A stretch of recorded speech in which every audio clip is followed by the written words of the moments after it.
It is a great honor for me to speak to you today as we mark the 100th anniversary of International Women's Day. I am particularly delighted that I can be part of the network of local elected African Women's Conference hosted by the Organization of United Cities and Local Governments of Africa. I salute all of you African elected female officials. Would we have imagined 100 years ago that you would be gathered in Tangier today? I recently traveled to the Democratic Republic of Congo, and while there I spoke at the inauguration of the remarkable new City of Joy, built in large part by Congolese women, and it will serve Congolese women and train them so they too can become effective leaders. I met with many women in NGOs, others both in Bukavu and in Kinshasa, and I heard so much that continues to inspire me to do far more and work even harder. You come from a wide variety of countries and backgrounds with a diverse range of successes and challenges. As diverse as the continent of Africa is, the one thing that you all share, that we in the United States share too, is that there is an enormous amount of work to be done to ensure the equality of women. We know that no country can get ahead if it leaves half of its people behind. When President Obama created this office and my position, it was the first time that there was a United States ambassador at large for global women's issues. It is unprecedented and reflects the importance his administration places on women's issues. My office works for nothing less than the full social, economic, and political equality of women around the world. Secretary Clinton put it best when, as First Lady, she addressed the UN Fourth World Conference on Women in Beijing. And you remember well, I'm sure, that she said, "Women's rights are human rights, and human rights are women's rights." It is a principle that should be without controversy. That is so simple. And yet it is a principle that is violated every day somewhere around the world. So my office is working on the full range of women's issues, that Beijing Platform for Action, to be free from violence, domestic violence to be sure, but also rape and human trafficking and so-called honor killings, female genital mutilation, child marriage, and so many other horrors, as well as access to health care, to education, to increased political and economic participation for women everywhere. However, there are other areas of economic success in Africa too. There have been successful efforts to grow women's economic opportunity by removing obstacles, barriers, like property rights or regulatory schemes that impede women's economic participation. Women are also making great strides raising the profitability of artisan-related businesses and tapping global markets for their products.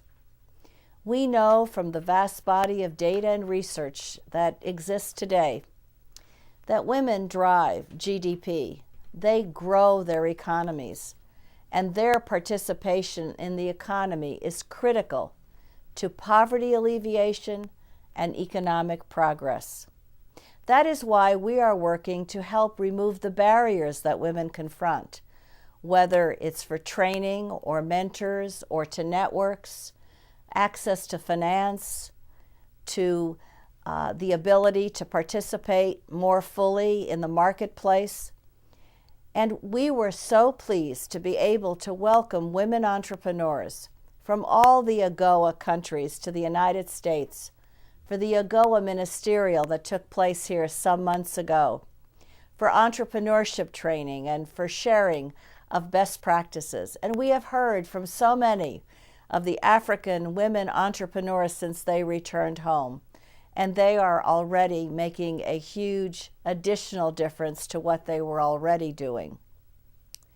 On women's political empowerment, you continue to make steady progress, and each and every one of you represent this progress.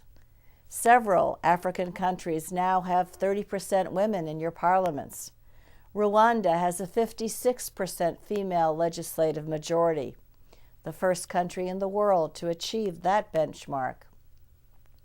In Liberia, under the dynamic leadership of President Johnson Sirleaf, a number of women are serving in the cabinet, including the Ministry of Justice, Commerce, and Agriculture. South Africa has also seen many women in ministerial capacities and other prominent roles. Judges in Tanzania are making a difference in the way cases involving violence against women are prosecuted. But it is true of so many countries on the continent. I could go on and on about the progress that you are making, even though we all know there is still a long road to go. These are all gains in themselves, and they also translate into economic and social gains as elected women shine a spotlight on unexamined and outmoded laws. As women parliamentarians and women at local officials tackle issues that usually don't get addressed and work to put new laws in place to ensure women's progress, and of course the progress of countries. Because when women make progress, everyone makes progress. But you know all of this.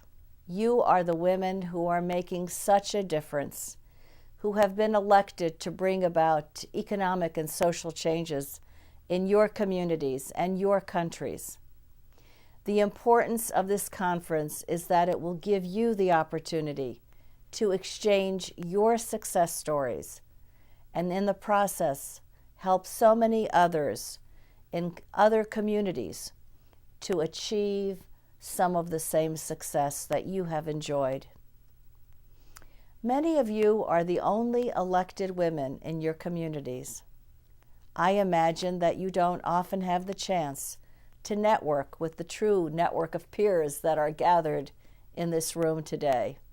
I wish I were there with you, and I hope that this network truly gives you the opportunity to learn from each other, to return home invigorated and energized with concrete ideas for next steps in your communities. In closing, I want to assure each and every one of you that the State Department under Secretary Clinton is making women's issues a central part of our foreign policy, both because it's the right thing to do and because it's the smart thing to do. We can't solve the challenges facing the world today without drawing on the talents, potential, and skills of everyone, women and men, working together. I wish you all continued success on your journeys ahead. Together, you are building a better world, and you are building stronger families and communities, a stronger Africa. Together, you will make and are making a huge difference. Thank you for all that you are doing. Thank you for all that you will do. And Godspeed.